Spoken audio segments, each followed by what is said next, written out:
I definitely think, and to like piggyback off that, and it's in no way to dissuade individuals who are playing with these ideas from transitioning. It is to really sit with the fact of it's not a fix all. It definitely made parts of my journey a lot more easy as far as like being able to tap into my body in an intuitive way.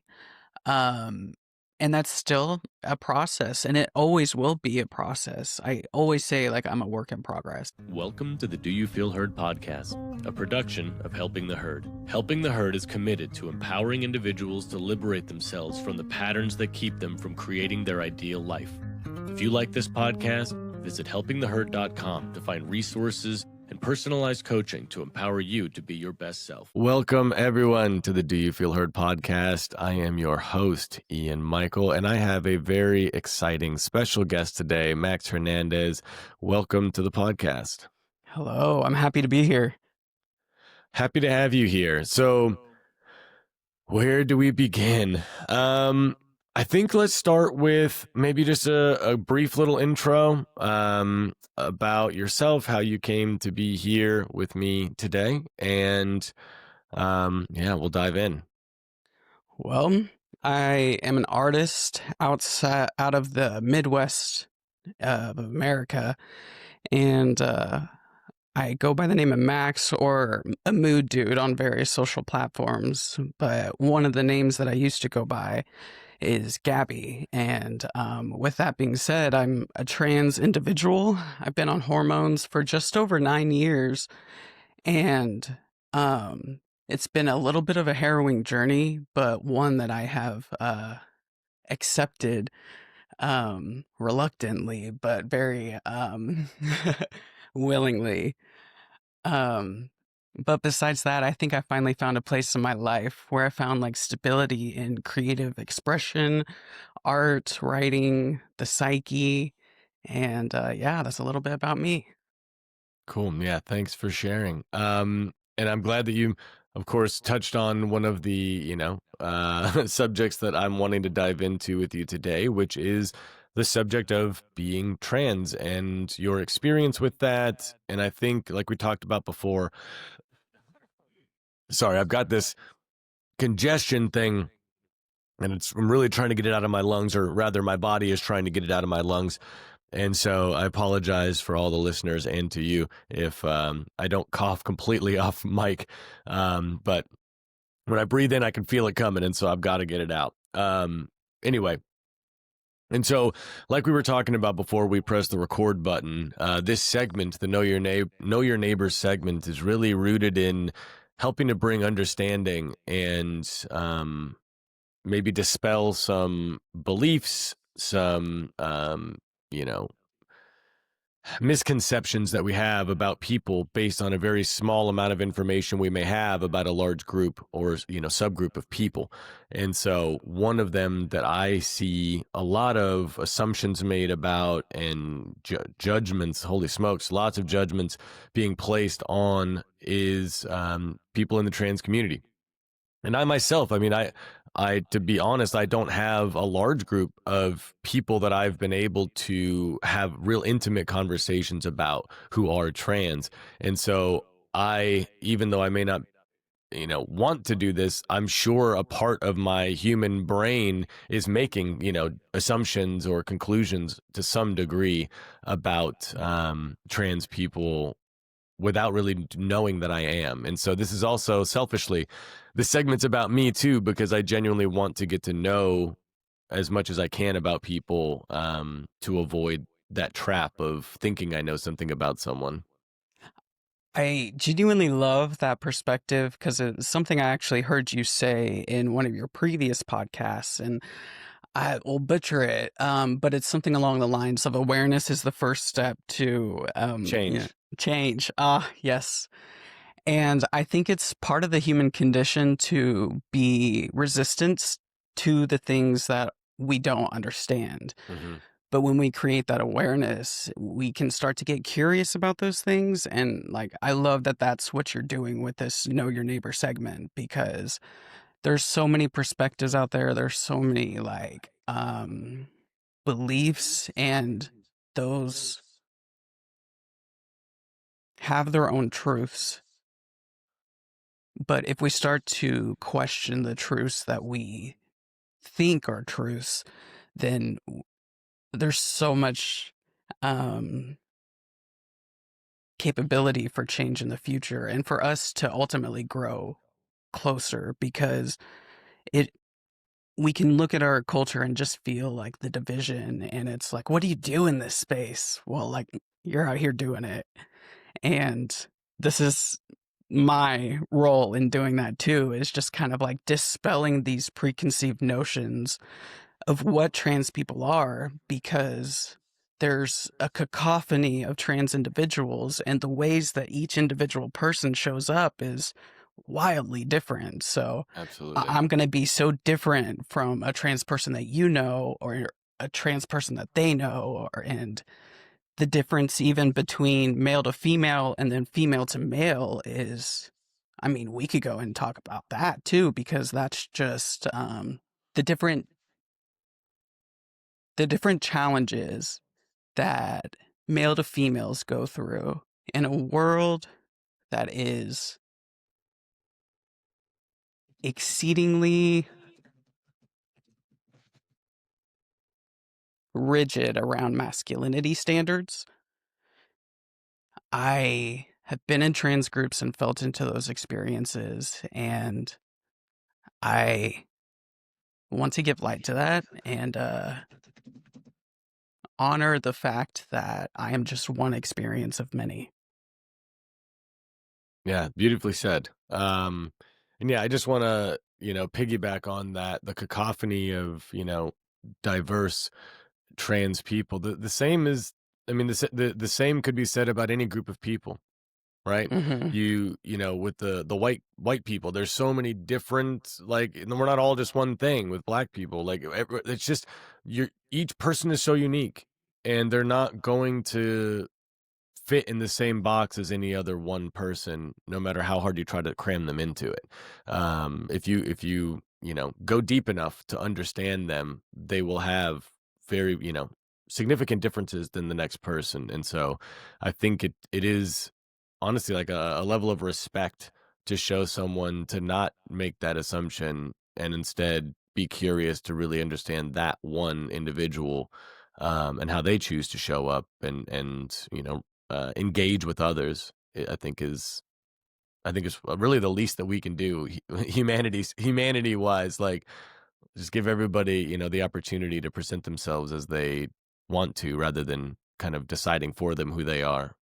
Or forcing a change or Sure. expecting a change. Well, that's much worse. Yeah. Yeah, yeah. Because that's the thing is like, my existence doesn't impede on anyone else's. Right. And in the same aspect of all these different perspectives, there's if if we were to categorize things in a black and white kind of like view, there are good apples and there are bad apples, and that's in any industry, that's in any profession, that's in relationships, that's and if we can get comfortable with talking about the things that make us uncomfortable, then we could start to like really like break apart these generalized notions. And I think that's something I'm kind of like trying to circle around is I've always just kind of had this pet peeve when people kind of like throw this like wide casting net over a group of people and it's like this is how everyone is and I'm like oh no. Because I think about my perspective, I think about my life, I think about the story and how I've gone to like make meaning out of that. And knowing the depth of my own like being is just also accepting that every person that I meet also has the same depth Right. that I can't even like, tap into unless we have these kinds of conversations. And that's, So, and that's an important piece too that you mentioned, knowing the depth of your own being. I think that's where a lot of people who fall into these traps also fall short. Is I mean, this is an assumption that I'm making about these people. So here we go again, right? This is the whole yep, point of this yep. this segment. But my hunch my, intuition says that those who don't hold space for the depth of others haven't gone very deep into the depths of themselves. Mhm. Because if they had, I think they would ultimately come to that same conclusion of, wow, I am so complex. It's thousands and thousands of micro experiences led me to think the way I think and move through the world the way that I do, and have, gone from A to B to C, all of these dots that you can connect through your lifespan. And so that must also be true for others. I think that's where it's just such an important piece. Yeah, knowing the depth of yourself. It's just like, how much can you love others, that you can only love others as much as you're able to love yourself, right? And so I think it's just kind of the counter, the opposite of that, the other side of that. Yeah, definitely. And I think that finding that space for myself has been it's honestly been part of my spiritual journey is because and that's another thing is like when I started to question gender identity as a teen, Baptist churches had this construction of how they viewed things. And so this really started to like tear at like my spirituality and went into this whole existential crisis because something that I could feel inherently in my soul was this connection to something other than myself, God, universe, source, spirit, whatever you want to call it. Um, as I've gone through that journey further, I've realized that, oh, to know myself deeply is to be spiritual. It is to know God deeply. And it's still just like a reoccurring journey. As soon as I feel like I got something figured out, something just and I realized that I just opened like the outer layer of Mhm. whatever it was I was working with, and it's like, oh, this is much more complex than I realized. So it's that inner work that I cherish. It's that inner work that I feel called to model for other people and to teach other people because it's hard. It feels like you're on fire sometimes. It is, you know, worldviews collapse and the ego is like in flames, and it's like, what do we do in this space? Well, one of my lessons has been learning to have grace with myself and to have grace with others. And it's definitely been a journey.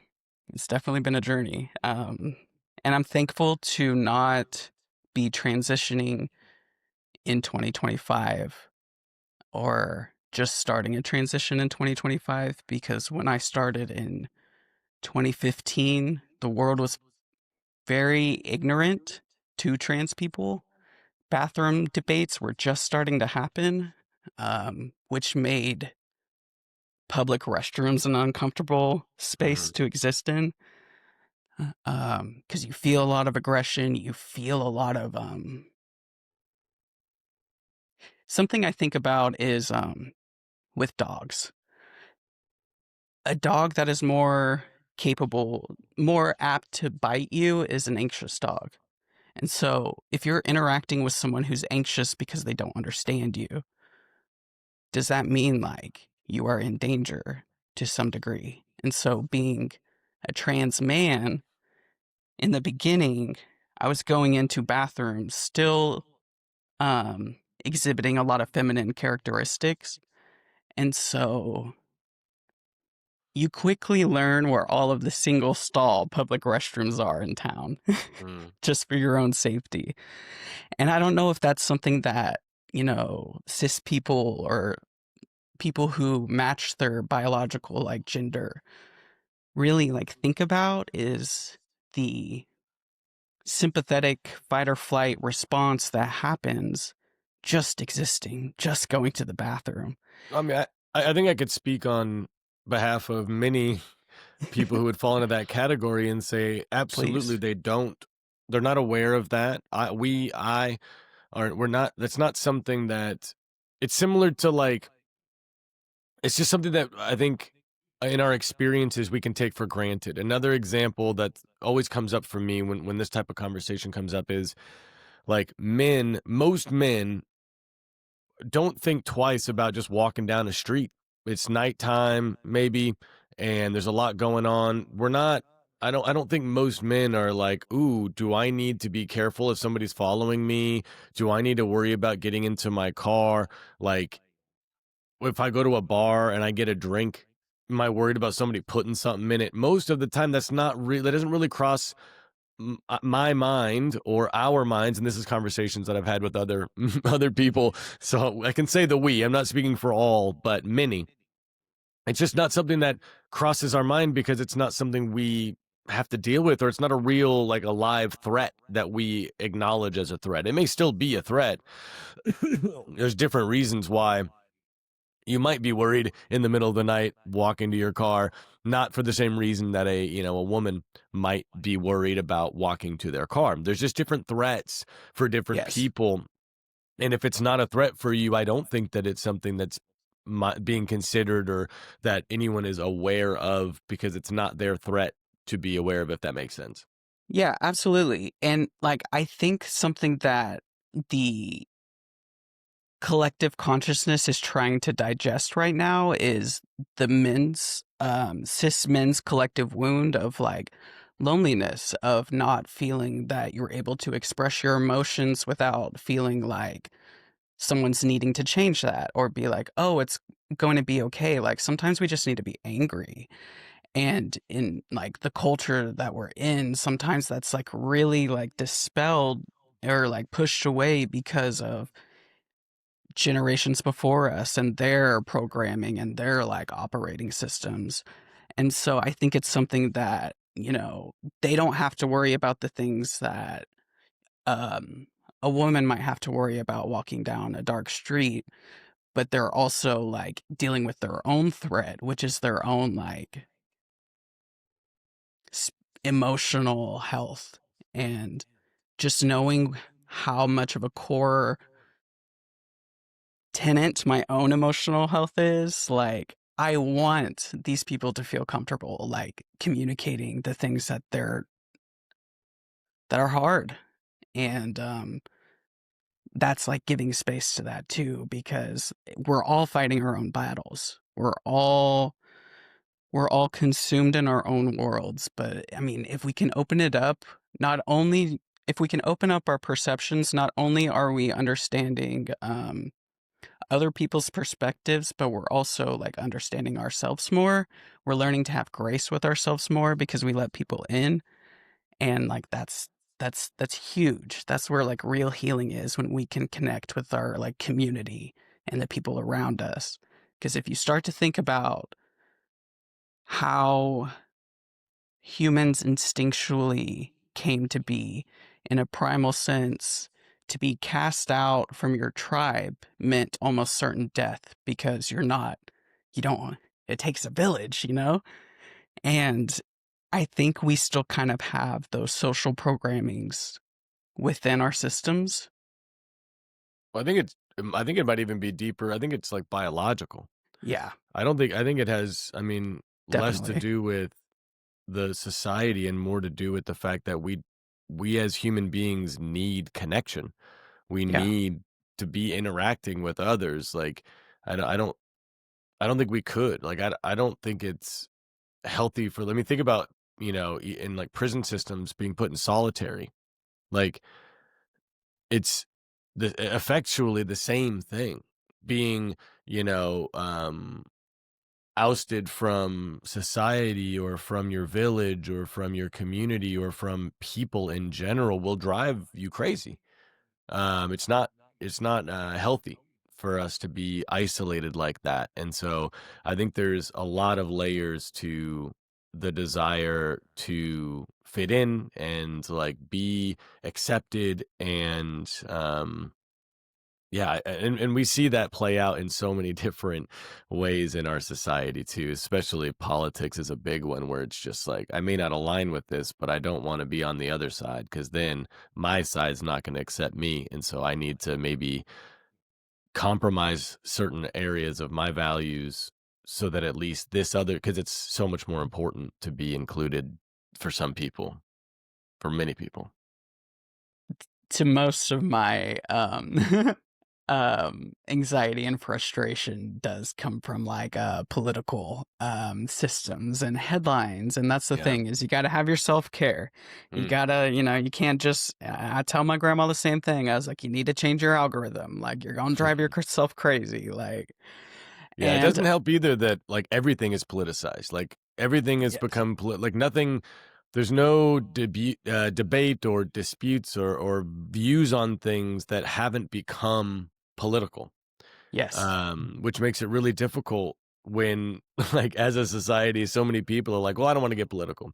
I don't want to talk about politics, blah blah blah." But then when everything is become politics, like, then what are we talking about? We're talking about less and less as people because everything is political now, and we don't want to touch politics because it's so divisive, because it's mm. such a sensitive topic for many people, and so I think just unfortunately we are just talking less. Something that helped me shift my perception around it this past year is because I could feel a lot of my own frustrations, and I could recognize, this is not how I want to operate. I don't want to look at, whatever side you're on and think that you inherently oppose who I am, because that's not true. Um, I read something the other day, and I forgive me for not knowing who it was, the quote in particular, but it said, when we could change our problem from us versus them to an us versus the problem is when you really start to see growth. And that really like shifted for me, because it's like, oh, it's not Republican versus Democrat or independent or whatever. It's us as a collective against this tension that we have. And how do we pivot? How do we stretch that like muscle? Forgive me, I'm a massage therapist. I always speak through massage and anatomy metaphors. Um, but like that, it's also like a very strong metaphor for the fact of like when you're stretching a muscle, the biological response is for the muscle to clench because it's trying to stabilize the joint. If you allow yourself to breathe deeply and allow yourself to move into this rest and digest nervous system response, you tell your body, I am safe, I am not in danger, and then you're allowing your body to go further into that range of motion. Now, to bring that back to what I'm talking about in this political landscape and this us versus the problem, is this tension that we have. We can feel it. We know it's coming from somewhere. We might feel it in our shoulder. We might feel it in our knee. We don't know where it's coming from, but until we can actually start to like feel into our bodies and feel what actually like hurts, it's like, oh, okay, now I can start to be specific about the way that I am treating this dysfunction. Yeah, I think the trouble there comes with so many people avoiding feelings and not even knowing what they're feeling, let alone like how to process it or express it. And that's a big part of my work. That's something that I see with most of my clients that come to me. By the time they come to me, they're typically, they've experienced a lot of suffering and a lot of difficulty, like not knowing how to communicate. And so, especially around feelings, and of course, men more so than women, because as boys, many of us have been, you know, um, conditioned with this mindset of like, no one cares about your feelings, suck it up, keep going, rub some dirt in it. Like, just whatever it is, just go, just keep going because you have to, it's almost like this, like, weird depression era mindset that Mm. it hasn't dissipated for whatever reason. It's still like, you know, if you want to survive, times are tough. Like it doesn't matter how you feel about this. And so you just don't put any energy or attention into those feelings because what's the point?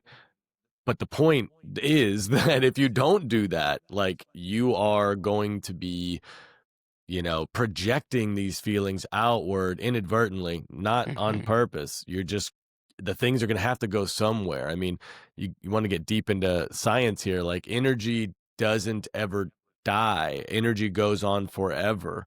And so like you have this feeling and just because you bury it doesn't mean that it's actually going anywhere. It's still with you. You're just carrying it somewhere where you're not aware of it. You're not seeing it anymore, but you're carrying it. And whatever trunk, whatever drawer you're stuffing this in, that same emotion or that same experience, you're just stuffing more and more into that drawer until there's nothing more you can stuff in there. And eventually that's it's going to come out, and it's unfortunately going to come out in ways that you don't intend for it to, and oftentimes it's going to come out toward people that you love, because that's the safe place. That's the place, the person you see the Mm. most. That's the person that you, even if you don't actually feel safe communicating your feelings, that's probably the safest person that you feel around is going to take the brunt of these things because it's got to come out. And you're not going to throw it on your boss, but you might put it onto your partner because that's who you see a lot. Oh my gosh. Yeah, and you bring up a good point is like this, when we find that our reaction doesn't necessarily match the situation, so it's like when we find ourselves in instances where it's like I just don't know what came over me or like that just flew out of my mouth. Those are like the nuggets. Those are the compass. Like this is our little, navigation tool. When we can pinpoint, oh, that was a triggered response. Let Hmm. me get curious about it. And Right. like, it's so part of the human condition to be like, that's painful, avoid. But Right. I definitely was the person that you're talking about that I could not vocalize my emotions. I could not even name them. I could feel them, but I didn't know what they were. And this was for probably the first 24 years of my life. And slowly through confronting that resistance and realizing I didn't spontaneously combust into flames was this moment of like, oh, like I can keep doing this. And what I realized is like internally it felt like my soul was combusting into flames, but in like the image of like the phoenix, like something new is reborn.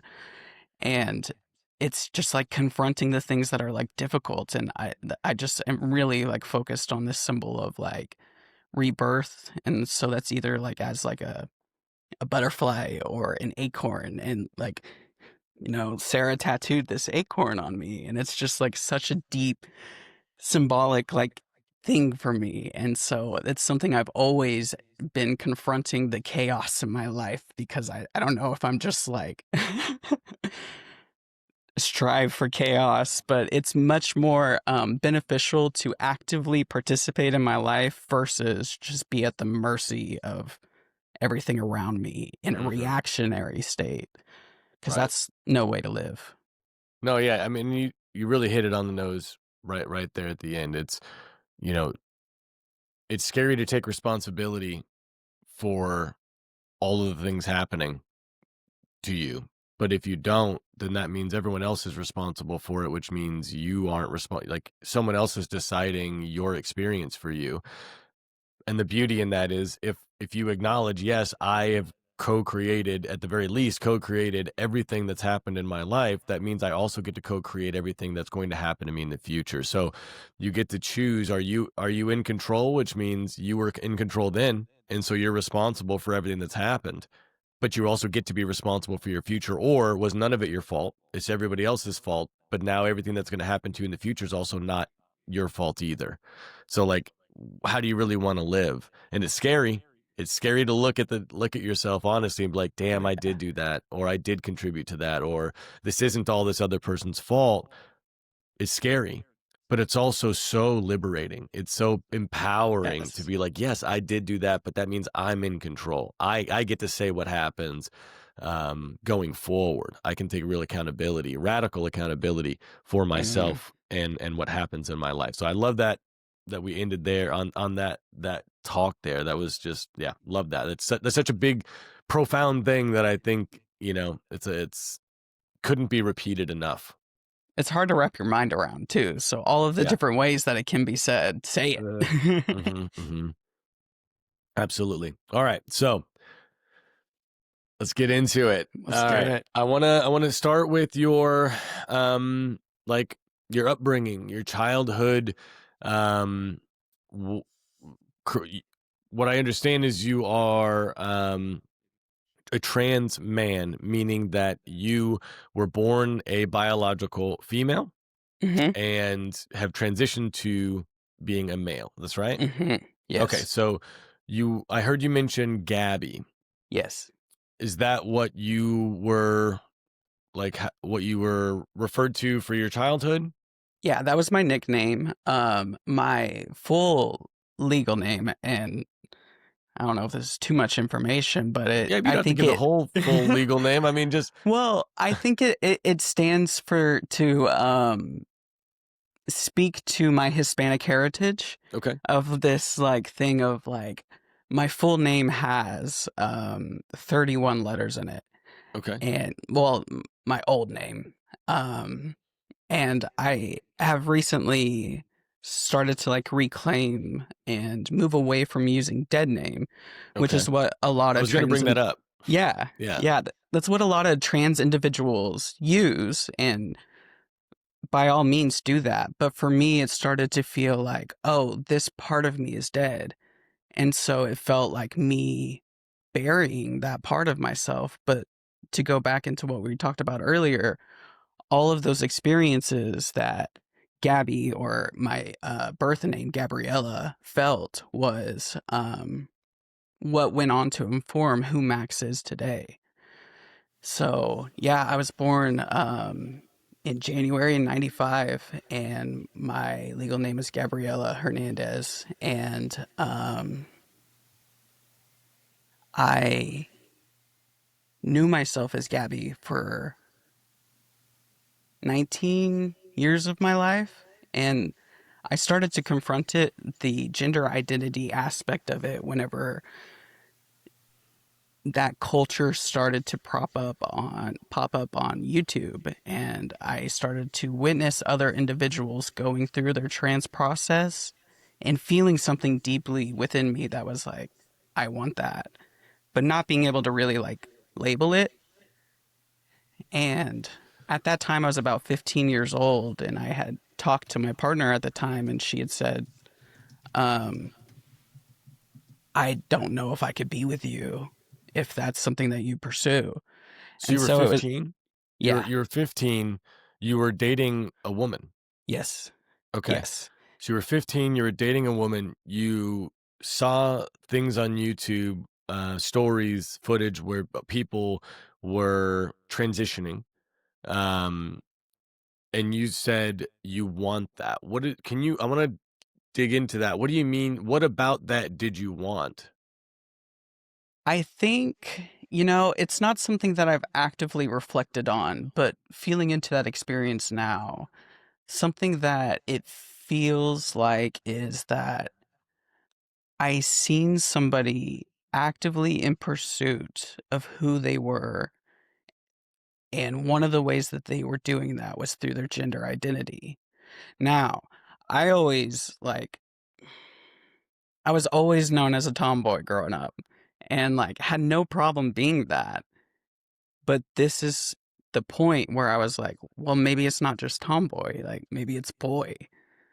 And as I felt that, I was like, I could feel a hopefulness in a place in my life where there was no hope.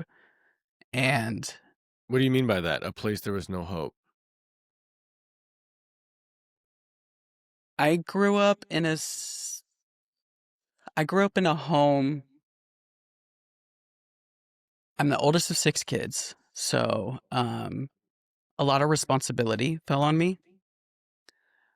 I was also known as the guinea pig of my family, of my Okay. siblings, because my parents were young. They didn't really know what they were doing. And who does? Sure. I think we're Right. all just figuring it out. As a parent, Uh, I can affirm I don't. I don't actually know what I'm doing. I'm doing my best, as did your parents, as did mine. No one really knows As I how to am do it. myself. Yeah, yeah, And it's always a learning experience every day, but it's hard to like reflect and be like, wondering how many lessons in life it feels like adults in my life had declined Mhm. accepting. Like, Okay. so it was a very chaotic space growing up, and I had a hard time reckoning with that because I didn't have a safe space to communicate. And so I found myself, you know, telling stories in my journals. I found myself trying to make sense out of it in other ways through music, Out of writing. your like your tomboy energy, like trying to Hmm. make sense of why you were like drawn to more masculine things than feminine things. Is that what you're referring to? I think it's more so this sense of not belonging and this sense of not seeing myself existing into adulthood. And so when I found the trans community documenting their transitionary like process, I seen a future for myself beyond like what I could conjure up before like that moment. And so it was like in my journaling practice, I was already like really trying to digest all of this pain and suffering that I was like mentally going through, but couldn't describe or put name like words to. And I was like searching for that. Um, And I want to clarify the pain and suffering that you're referring to. Like, are you speaking to just like your childhood experience in general, yes, the dynamic of the household, not specifically yes, having to do with your sexuality or your yes, gender, but just in general, the things you're yes. dealing with. Okay. Yeah, Okay. yeah, not specifically to that. So like when that came in, it was like a light. It was like this beaming like golden nugget and I was like, "Whoa, that's wow." Like this expanded my future. Um but then it just as soon as it opened up it contracted again. And it wasn't until after a pregnancy and carrying my son, birthing my son and How old were you? 19. Okay. Um, and then, which that was a whole experience of like dissociation, not being connected to my body, not feeling like it just felt wrong. Very dysphoric is the word. And so I don't have a lot of memories from being pregnant. Because I just kind of like holed up and isolated myself and didn't really like allow that vulnerability to have an outlet. Um, So like after I had my son and after I kind of like got through kind of like post depression, it came back up and was like, there's that golden nugget again. And this time it was undeniable. Like this was a path that I was going down. And I started talking to my therapist. I started talking to my PCP, and it all kind of happened like super fast. Uh, there were some things I shouldn't have gotten it as early as I did, and the doctor had told me that after the fact, but Not before. not before. There was some paperwork. Some things happened in the referral process, and they were just like, "Okay, come in on Wednesday," and I was like, Mm. "Oh, yeah." But I've been taking monthly injections since September 7th, I think, of 2016.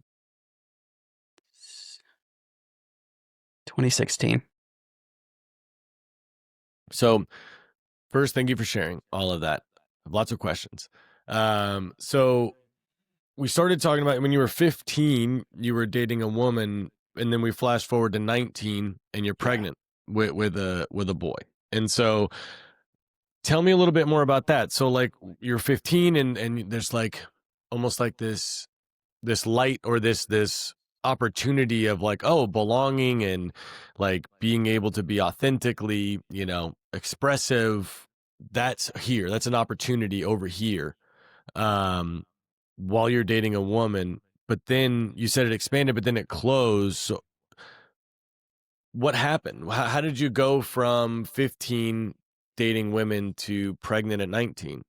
Oh Especially with man. the like the seed being planted in your head of potentially transitioning seems like such a like a different direction to go. Yeah, that's such a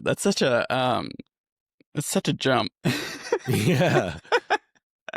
So, the girl that I was in a relationship with at the time was my first ever relationship.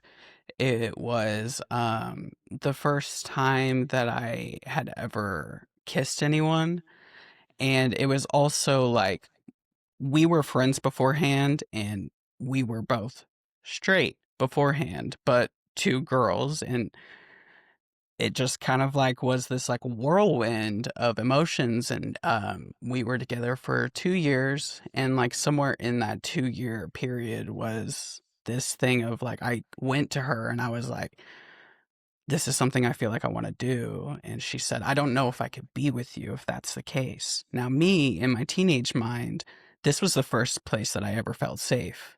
And my mind says, preserve that. Right. So I, Yeah, people please, right? yes, Don't step into authenticity because you might lose this thing. Suppress your authenticity so that you can be accepted. exactly. Right. And that's when I think, when I came back to it, it was just a strong, like, this is it.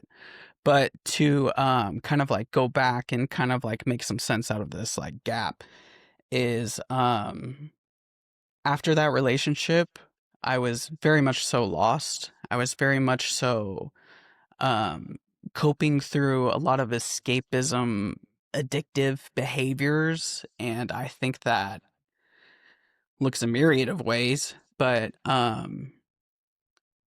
one of the ways that that looked like was risky sex. And I had met somebody that I was working with, and to be honest, we really didn't like each other a whole lot, but you didn't even need it at that time, like in Right. my life.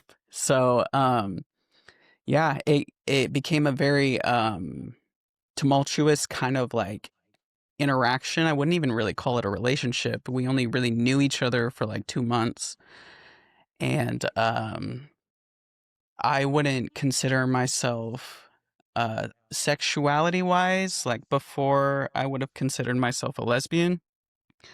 That kind of transitioned into like, okay, maybe I'm bisexual.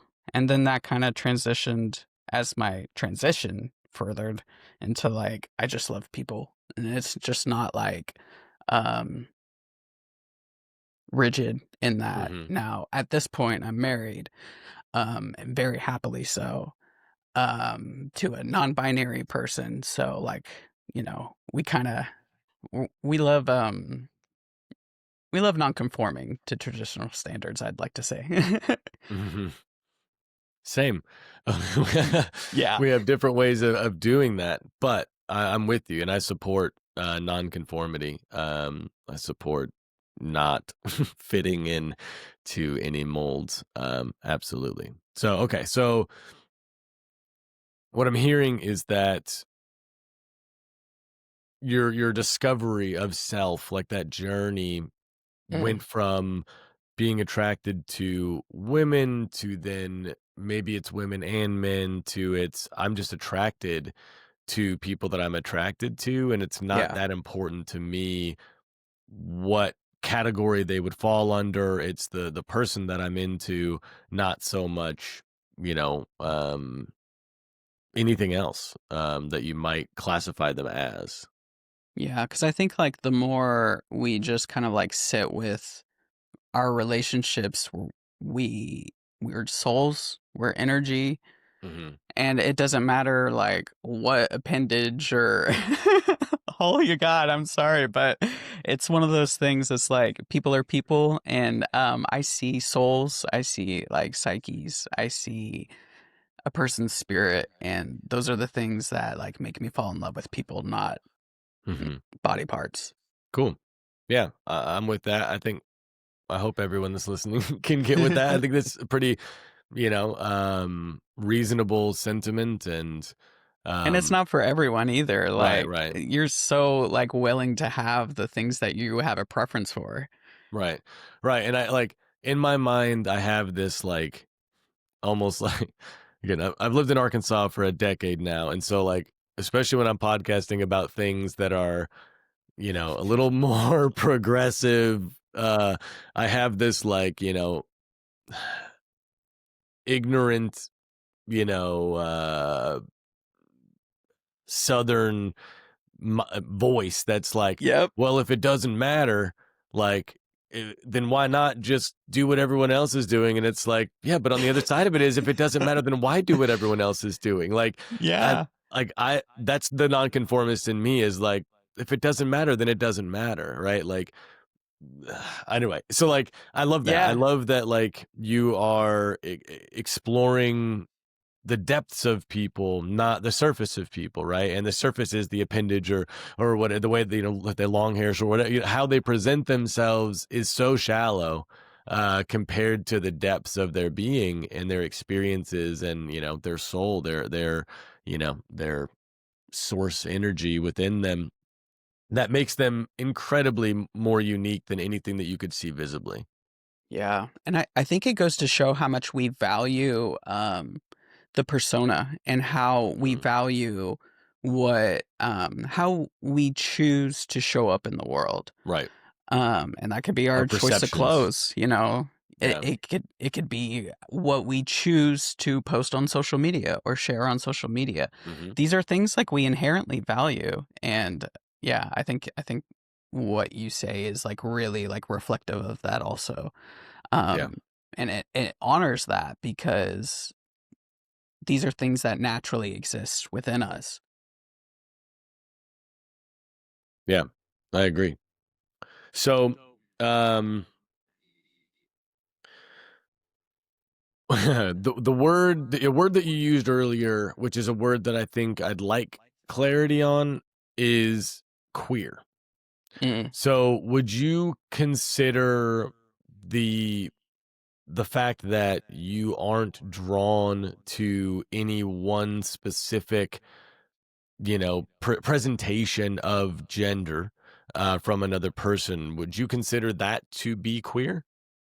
It's a good question. I would think so. I use queer for the fact of LGBTQIA plus is a lot of syllables and it's a mouthful, and so queer seems to be this kind of like all encompassing umbrella for all of those individuals under it. And it's So you would just kind of consider even someone who's a lesbian, you would consider them as queer. yes, I Okay. personally would. Right, right. And Now, exactly, right. Yeah. So, yeah. Just all disclaimers, right? It's the internet. We'll put the disclaimer out there that like everyone has their own interpretation of these things and has their own right to define for themselves what these exactly. terms mean. And that's where it gets really confusing for those that, I mean, hell, and it's confusing for those of us not in that world. I can't imagine how confusing it is for those in the world because there's even more pressure to get it right, to make sure that you're not misidentifying or mislabeling someone because someone else might be like, what the hell, Max? That's not what queer means at all.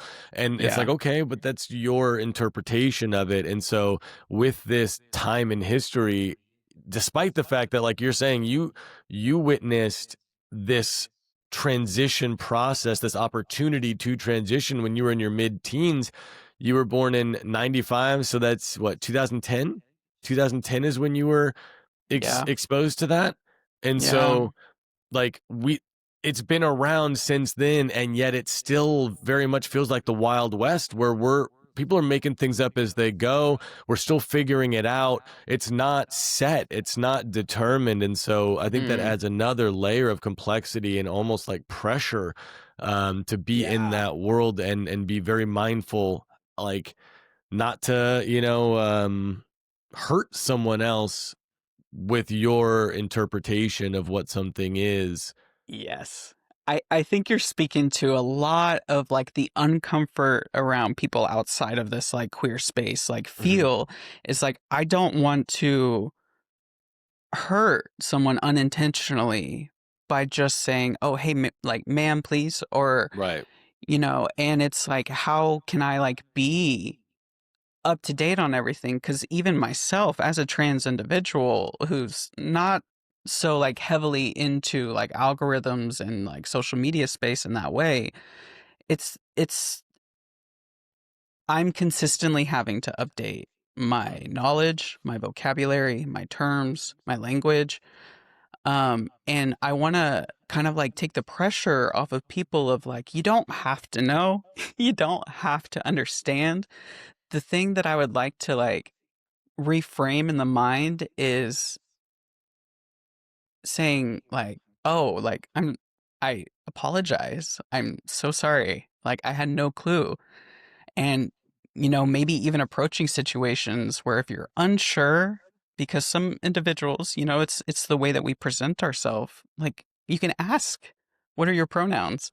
Like you can get if you can get comfortable with being uncomfortable, that takes a lot of the pressure off because you don't have to know, you don't have to understand, you don't have to project what you think somebody's gender might be.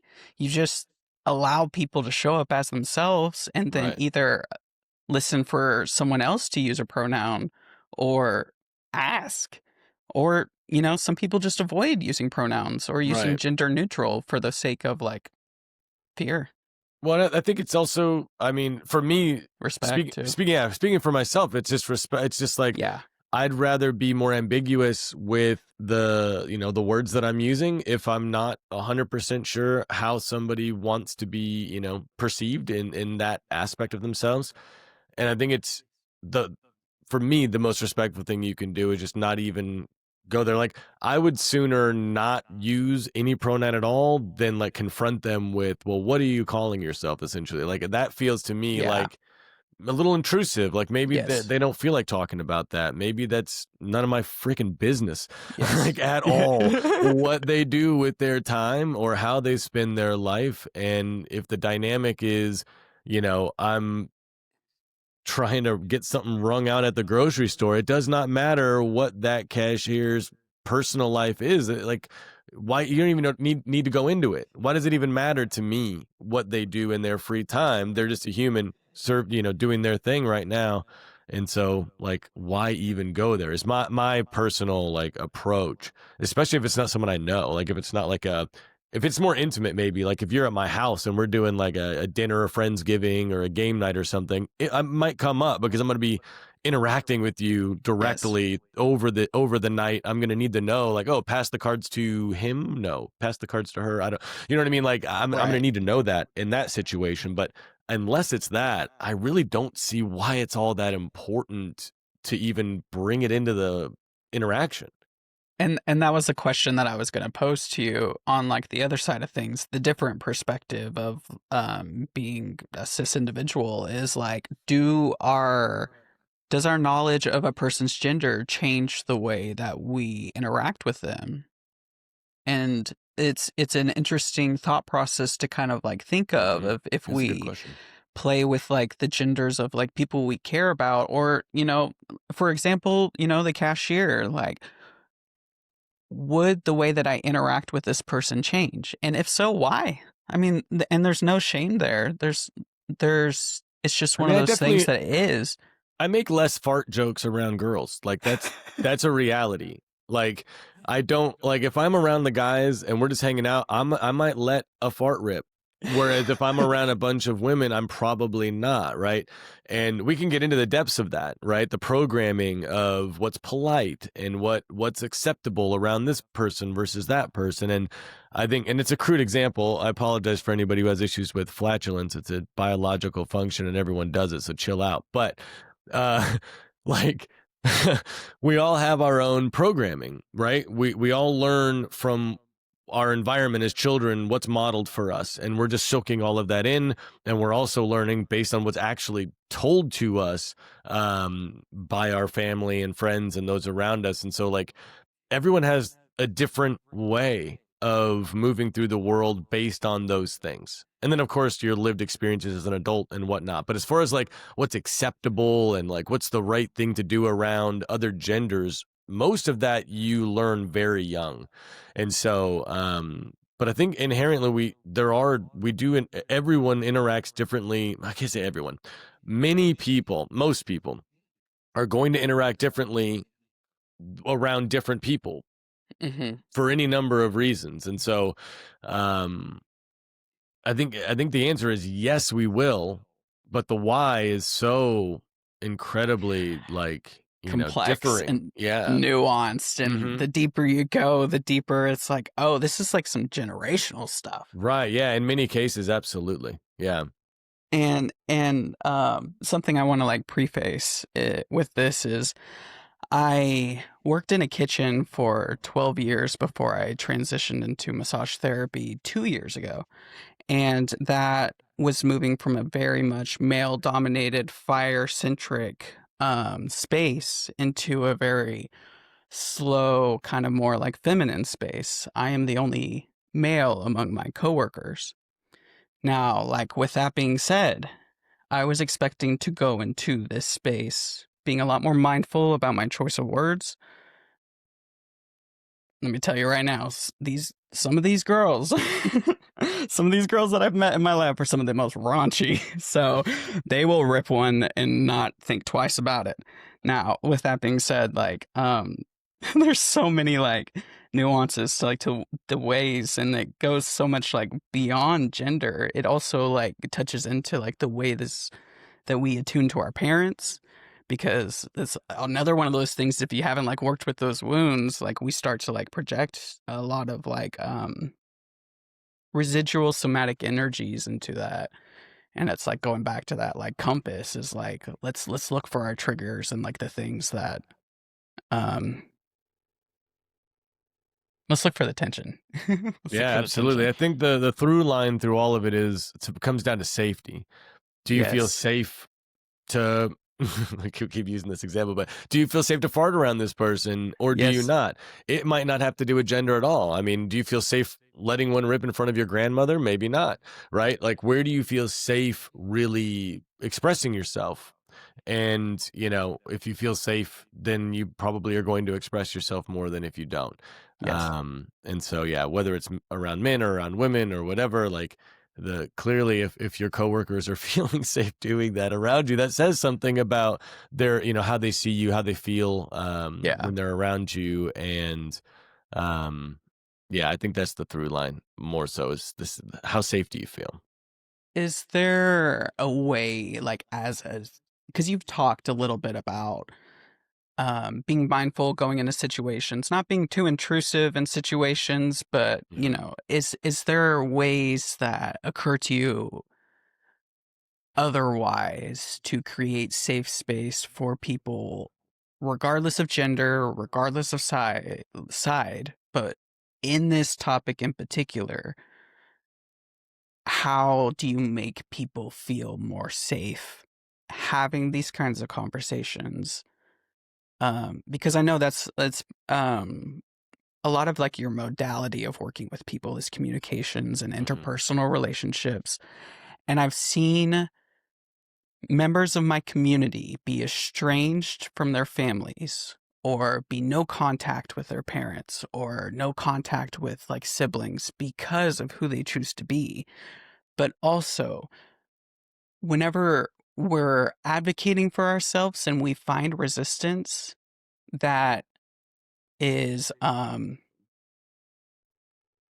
sometimes our boundaries become way too rigid, and we need to go through that process of those rigid boundaries, but it's like, how can we be more proactive about that? And I'd love to hear you like riff on that.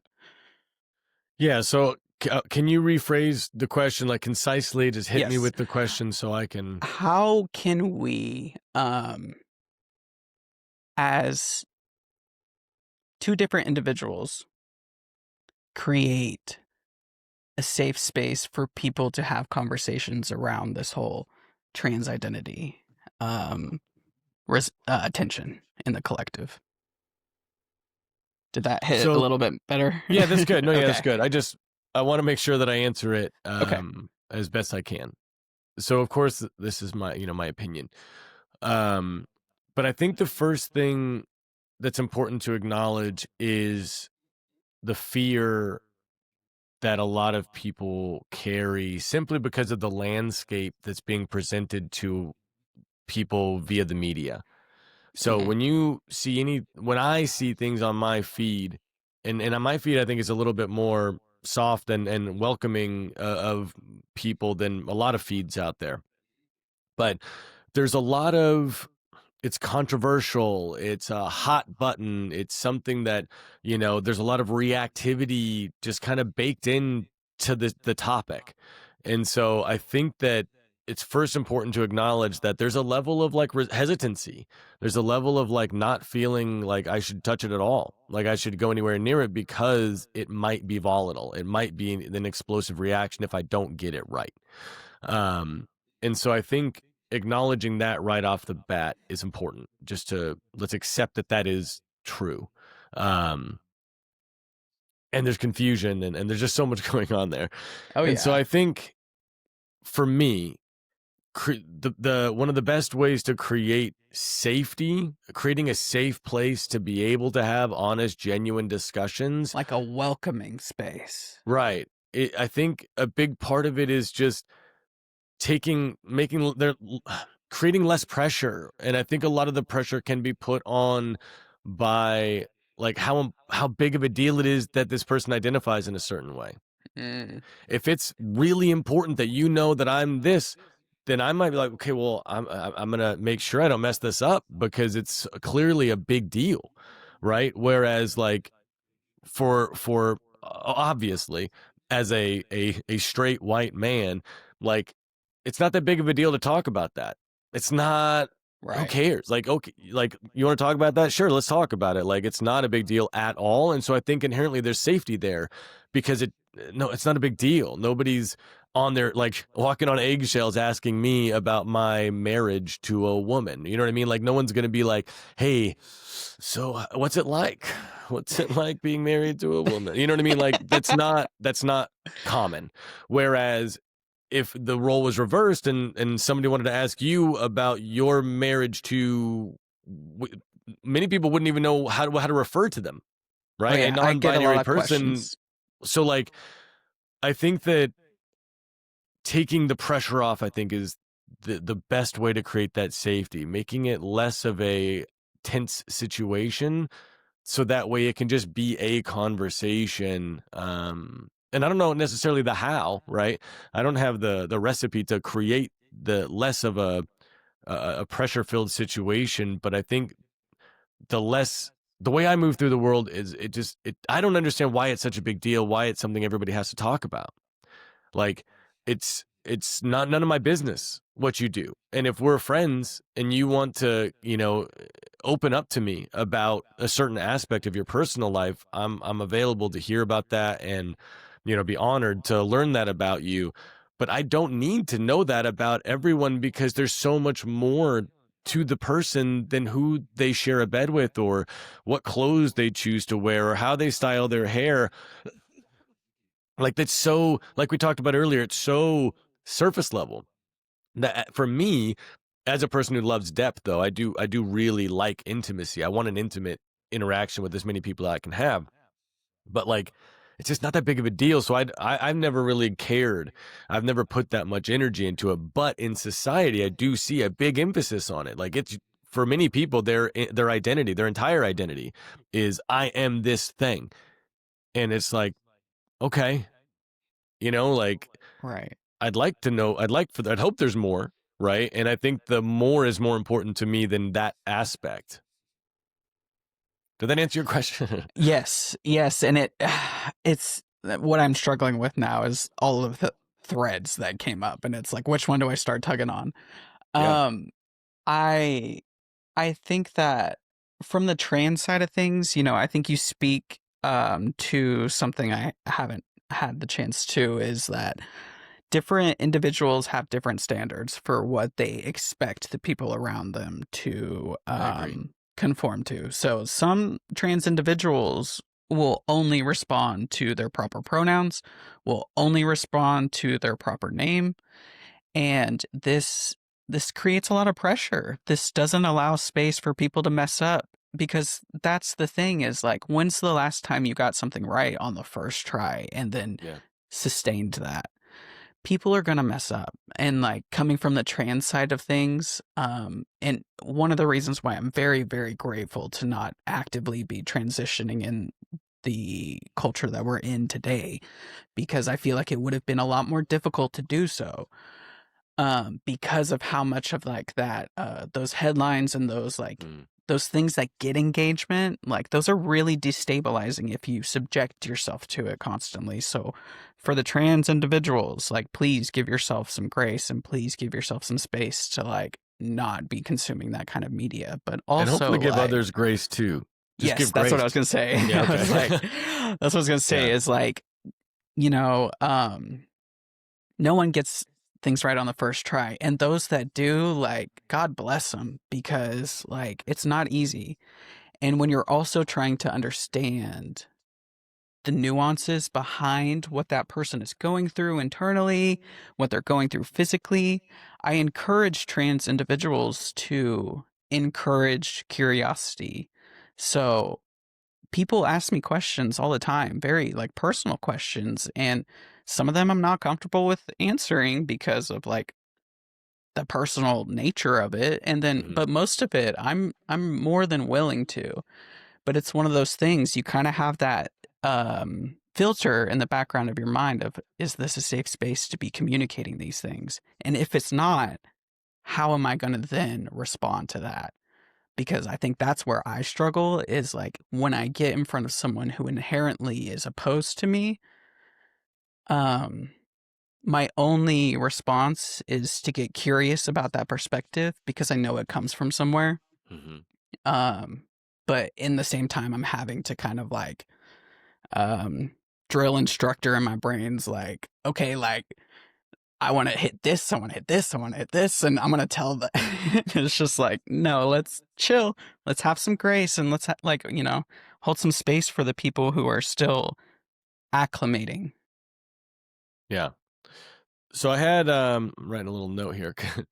I something came up for me around that around, and I've experienced this as well, of like there are certain people in the trans community who are more, they have higher expectations of others and they're a little less understanding when somebody doesn't get it right, and it's almost like they're upset, like they're angry, Yes, like there's a retaliation almost.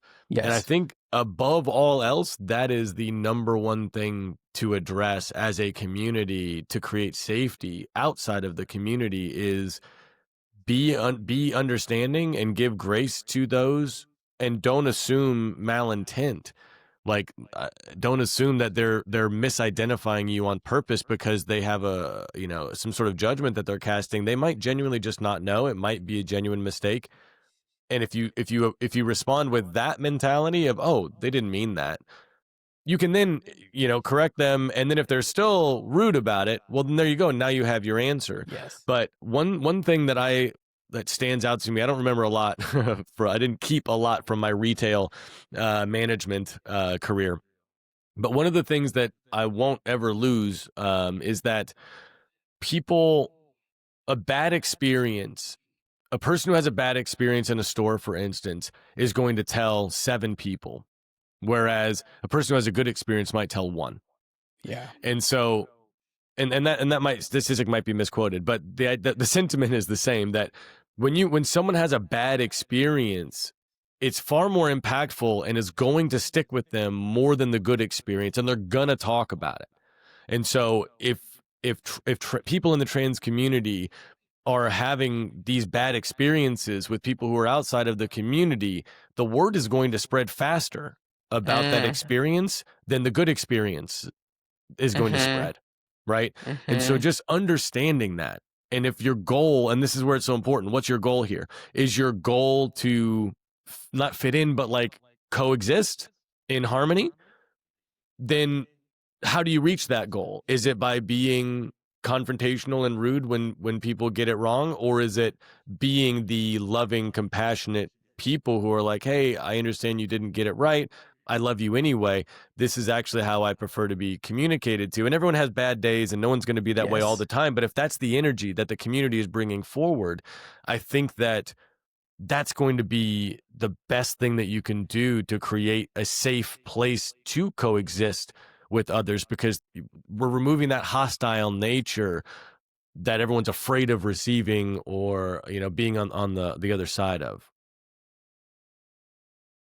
You definitely hit it on the head, like, for sure. One of the things that I think that I'd like to speak to, because in the beginning, I had a very brief period where I was, like, bucking back at, like, my parents for not actively using the name that I had chosen for myself. Hmm. And as that, as that happened, I really struggled with my emotions because what I realize now is I had placed a core part of my identity, a core part of myself in how I identify as my gender. Hmm. But that's like the thing is that's just like an outward expression of who I am. And so whenever at that time people would seemingly attack my identity, nervous system response, fight or flight response, like, oh, I'm geared up for like a attack, or I'm geared Mm. up to cut you Defend. off. Yeah, Yeah, I'm defend. yeah. I've got to defend here. So like I so totally get where trans individuals come from in that regard of feeling like you are opposed to who I am, like as a person, as an individual. You are opposed to the way that I exist in the world. And I just, ooh, just please have some grace with people because that's not their intentions. And it could very well be some people's intentions, but just as you said, like you have your answer and you know now, you have your confirmation and you know now what to do. But it's just one of those things that like I totally get the reason why it is so igniting to the soul. But that's like that's that curiosity. Like get curious about that because who I am as a person, as a soul, as an entity isn't a trans man. Right. Absolutely. And other thing too, like the Four Agreements, big shout out, incredible book, Don Miguel Ruiz, outstanding job. But one of the agreements is don't take things personal. And when someone doesn't hit you with the right pronoun, like, and even if they're like, it is intentional, right? Let's say they intentionally are like, oh, I can tell that this person is presenting in this way, but I can also see Mm, potentially what their, we'll say previous biological composition. Um, and so I'm going to use that because whatever reason. Understand that their reason for doing that has absolutely nothing to do with you. yeah. Like, whatever reasons they have for intentionally misidentifying you, it's actually about them and what they're going through and their insecurities or their fears or their whatever. And so, like, it might be difficult, especially when you are, associating your gender presentation or your pronouns as your identity. It can be really difficult to do this, but recognize that it's not really about you or your identity or about anything. It's Yes. about them. And so Yes. allow them to be them the same way that you're wanting people to allow you to be you. Allow them to be that, and kindly, with love, hopefully, I wish you the best. I'm gonna take myself out of this situation because this is rude, and I'm not available for it. But I still am gonna send you love, and I wish you the best. And again, that's so high road, right? This is Yeah. like expert level, 30, 40 years of practice. Sure, we're talking about ideals here. No one is saying you should be able to do this overnight just You because you won't be agree with able the, to. the concept, right? But if we're striving toward that, if Yes. that's our end goal, then North every step in Star. that direction is going to get you there. And so, Yes. you know, but again, we're coming back to that question of how do we create safety? I mean, that's how in real time how you do it with each interaction. Be the highest version of Mm, yourself. Hold love above all things, even when someone's not bringing love to you, send them love anyway, because Yeah. there's enough division in the world, there's enough of not giving love, that like, how are we all going to come together if we aren't individually in each moment giving love to others? It's just not going to happen. Yeah. It's like every interaction is like casting a vote towards either division or towards unity. And 100%. it's like, oof, when you think about it that way, it's like that might start to like change some of the interactions I go having like forward. Yeah, and But how present are you, right? How present are you in yeah. your interaction? Are you really there, or are you thinking about what's going to happen later in the day? Or are you mulling over something that happened in the past? Like, be in that moment and do your very best in that moment, and that's literally all anyone can ever ask you to do. And that's all you can ask yourself to do. So kind of a phrase that had came up earlier when you were talking, and then just again in your last answer or response there was something I've heard um, different iterations of is that whenever we allow someone to trigger us, we're giving up our control. Mhm. So is that something that you feel to be true? Like we're giving up our own autonomy by being reactive or engaging in reactive responses? Yeah, I mean, I think from a principle level, so this mindset for me stems from Buddhism, Mm, and the idea that like your mindset is like the most coveted, powerful, life altering thing that you have access to and you can control. You can't really control the world. You can't control other people. You can't control external things. But you can control your mindset. And so if somebody walks up and kicks you in the shin, like you can choose to be like, hey, why would you do that to me? And have all of these feelings, or you can choose to see, oh, this person's upset about something. I haven't interacted with them at all. So I know they're not kicking me in the shin for anything I have done. They're mhm. just kicking me in the shin because I'm, for whatever reason. And we can't know that reason. And so when it's not about you, and it's not a personal attack, I find there's so much more room and space for compassion for the other person. And so, um, yeah, I don't know if that answers your question. It does, and there's a follow up question is like if because there's definitely like an energy to that where it's like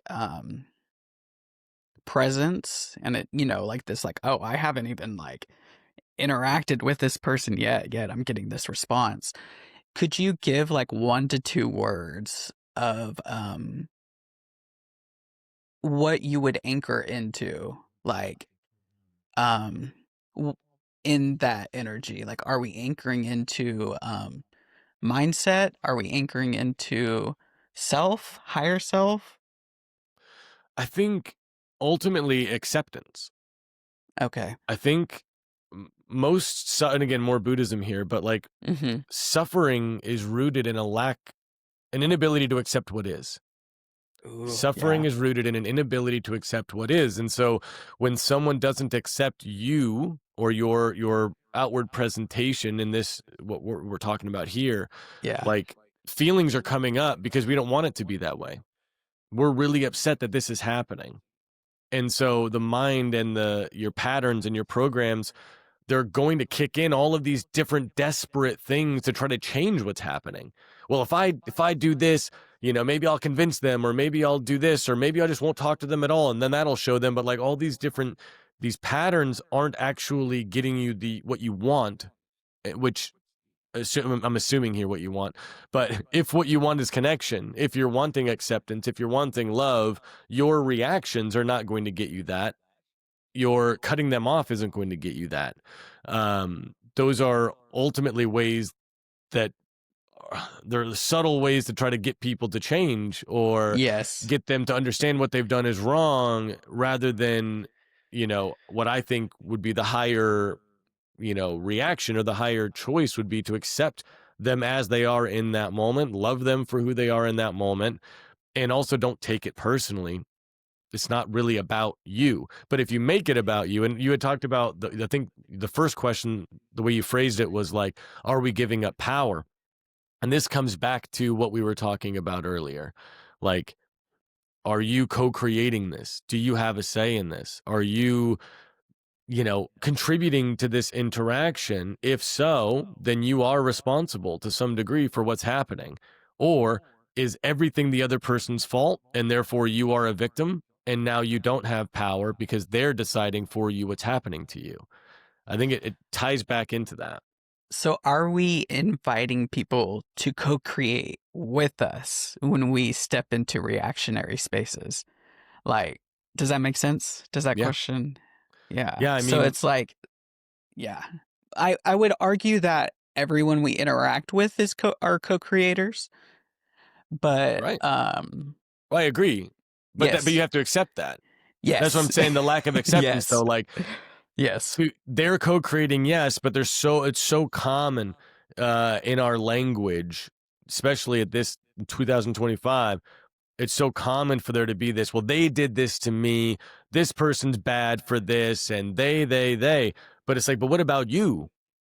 Like, what part did you play? And very rarely are we talking about that, especially like if we're upset about something, it's Yes. always going to be painted and casted in this light of like, oh, this other person, look how terrible, whatever, because you are hurting for whatever reason. And that's going to come out in your communication. But being able to really own and accept and acknowledge what part you played is going to be so empowering. It's going to give you so much that you can do something with. And that gets into deeper things of like, I think there are a lot of people who don't want to do. Yes. There are a lot of people who have their identity tied up in being the victim. There's a lot of people that are stuck in that pattern of, you know, all these things have happened to me, poor me, everybody give me sympathy. This is how I'm getting connection, is by people feeling bad for me. And that can be addicting. It can be really, hard to Uh, break that pattern of, well, people are used to this. This is who I am. People know me this way. And so I have to almost perpetuate this, because if I'm not the victim, then who am I here? I'd also like to offer some space for the people who do actively experience this, because this feels like a rite of passage that everybody experiences in their own different ways. And we have the freedom and the opportunity to make meaning out of that in a way that is unique to us. Hmm.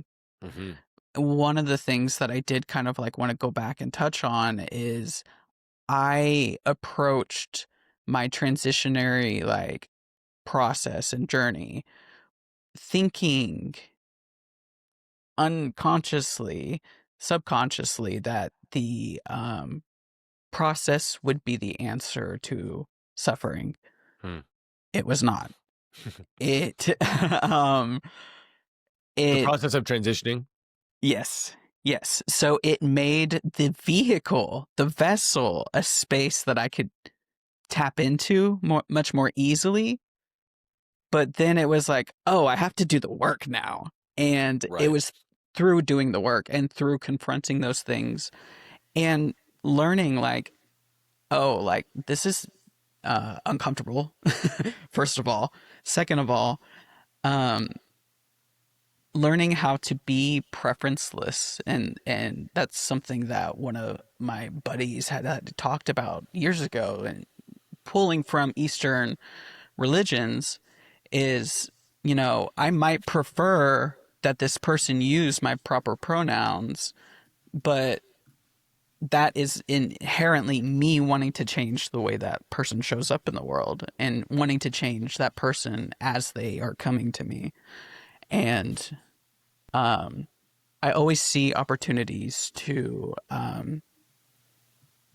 kind of get in there and poke at that muscle just a little bit. And it's a lot of the times it's how can I respond in a way that encourages growth, encourages authenticity, and creates space for people to express in a way that's authentic to them. Um, that was a lot of rambling, but I said all Well, of the things. I tied off all of the threads that I was like pulling on. So yeah, no, it's good. It also reminded me of this great, I guess we'll call it I don't know if it's a poem, or I guess it is a poem. It's attributed to Sin Sin Ming, but there's also this beautiful recording of Ram Dass. I don't know if you're familiar with Ram Dass, I but am. a beautiful recording of him reciting this poem. It's on Spotify. It's called The Great Way. And the opening line is, "The great way is not difficult for those who have no preferences. Mm, When love and hate are both absent, everything becomes clear and undisguised. Make the smallest distinction, however, and heaven and earth are set infinitely apart." And it's just so like, wow. it's such a beautiful poem. And I think it really hits on what you were talking about perfectly. But I wanted to touch on too, you just mentioned that like, and I think it's so, I don't know, it's so important. Why I want to come back to it. When you were in the process of transitioning, there was this belief system that if I just do this, like it's going to solve this or resolve that or fix whatever. But when you were on the other side of it, and probably some, maybe even potentially during the process, but now that you're on the other side of it, you're able to see that actually it doesn't work like that. There is no fix. The only fix to whatever you're dealing with, whatever you're suffering with, is to do the work. And Yeah. like it sounds almost like I'm hearing the same thing of like when rich people say money doesn't buy happiness. Stop chasing money, because money's not going to solve whatever your issue is. The issue isn't actually money. The issue is something else within you that you need to do the work to uncover and find peace within. And there's so, again, it's another one of those like things that it's been said over and over in different ways, but ultimately the answer to whatever you're seeking is within you already. You have it. You just need to go inward and do the work without judgment, without shame. Just accept as much as you can, and through that you'll find the peace or whatever it is that you're seeking. It's not to say don't transition, right? It's not to say that you Right. don't Yeah. need to still do that for other reasons. But Yeah. if that's your perceived solution, you're going to be disappointed, because the solution is actually you doing the work within yourself, regardless of how you present to others. Yeah. And I definitely think, and to like piggyback off that, and it's in no way to dissuade individuals who are playing with these ideas from transitioning. It is to really sit with the fact of it's not a fix all. It definitely made parts of my journey a lot more easy, as far as like being able to tap into my body in an intuitive way. Um, and that's still a process, and it always will be a process. I always say like I'm a work in progress. Um, oh gosh, there was something. Mm, must have been good. I lost it. um yeah, I think that sentiment is beautiful, and I think that'll definitely be one of the clips that I want to explore. Is just, I mean, of all of the things that we've talked about today, of all of the messages that I would love for someone to take away with, it's that no matter what quick fix you think you have, or not even quick, but like whatever fix you think there is, if I just do this or if I just do that, it's all empty. That's not going to solve the thing. It's, the work is always within, not without, right? It's all about what's Oh yeah. inside of you. And so, like, do the work. And if it's scary, get help doing the work. There's plenty of people in, different capacities that can support you, whether it's a therapist, if you're wanting just talk therapy, someone to communicate with, if you're wanting someone like me who's a coach who's going to give you like things to do. Someone that's going to actually push you in a direction, give you actionable things to be more active in your process. Whether it's friends, whether it's a religious community, whether it, whatever it is, whether it's the flow arts. I think that's another beautiful thing to explore that can help you really understand yourself. And, or whether it's psychedelic drugs or Yeah. whether it's, I hate calling it that, plant medicine, There you go. whatever, there are drugs. I don't like the word attached to that, but whatever it is, there's so many different ways that you can get support on your journey of self-discovery and self-love and self-acceptance. But that's the path. That is the way to resolve whatever it is that you're suffering Yeah. with or experiencing in your life. Yeah. You brought me right back. Thank you. Hmm. I was consistently unstable through most of my life. And when I realized that like these things that I thought would fix were just escapisms and were just ways of me running away from like the truth of my problems. Um in recent years I have tapped into my core values and the things that I find to be um utmost important to who I am as an individual. These core values are the things that I can anchor back into. Now, to go back to something that you said, some people's core values is money. And so Hmm. when you think about how easily that thing can be destabilized, that's, I mean, that's a choice that you choose to keep as your core value or change or shift our perceptions or frameworks of like how we relate to it.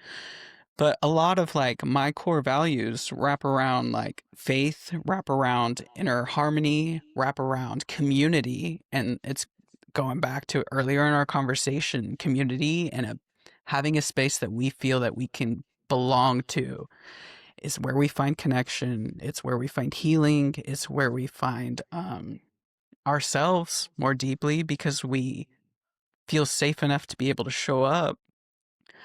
I think that therapy is a very, very useful tool. I have been in therapy consecutively for the past 5 years, and it is not because I consistently have something wrong, but because I'm consistently actively participating through my inner work. And so I really, really, really encourage people, whether it's an intimate friend, your partner, a therapist, a coach, what have you, have a space that you can say the hard things to, Hmm. have a space that you can say the truth and not feel micromanaged or not feel like changed. Or And that's why I judged or love, shamed. yes, and that's why I love therapy so much because um it's, I mean, that's their job. And if you Right. find Yeah. yourself a good one, that's worth that's invaluable.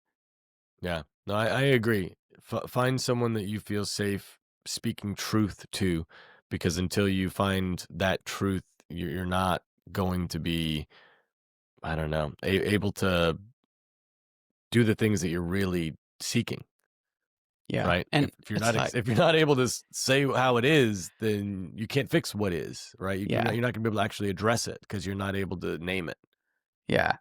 And if you can like find somebody who's like from the other side who can have these conversations that are like difficult but like hold space without eviscerating each other, Yeah. that's all the more like healing. And like why I feel so called to be a voice in the Midwest as a trans individual because I've done a lot of the work actively and I see a lot of my community. I see a lot of people outside of my community struggling to reckon with this thing we have going on in the zeitgeist, this transformation and a lot of resistance. And I'm just really honored that you've given me a space on your podcast to do so because you really pulled out some things that I wasn't really like hadn't thought about. I really updated my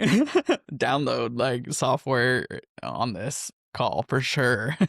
Well, dude, I mean, it's an honor to have you on. I really appreciate you taking the time to have this conversation, and I appreciate your vulnerability and candor. And it's a beautiful conversation. So thank you for coming on. And so while we're wrapping up, I have one question that I like to end my podcast with, which hopefully is not a surprise to you as you've listened to some of the episodes. But the way I like to end the podcast now is, imagine the whole world is listening. Every human soul on this planet is listening to this conversation right now, listening to you speak. What is one thing that you know that you want other people to know or understand?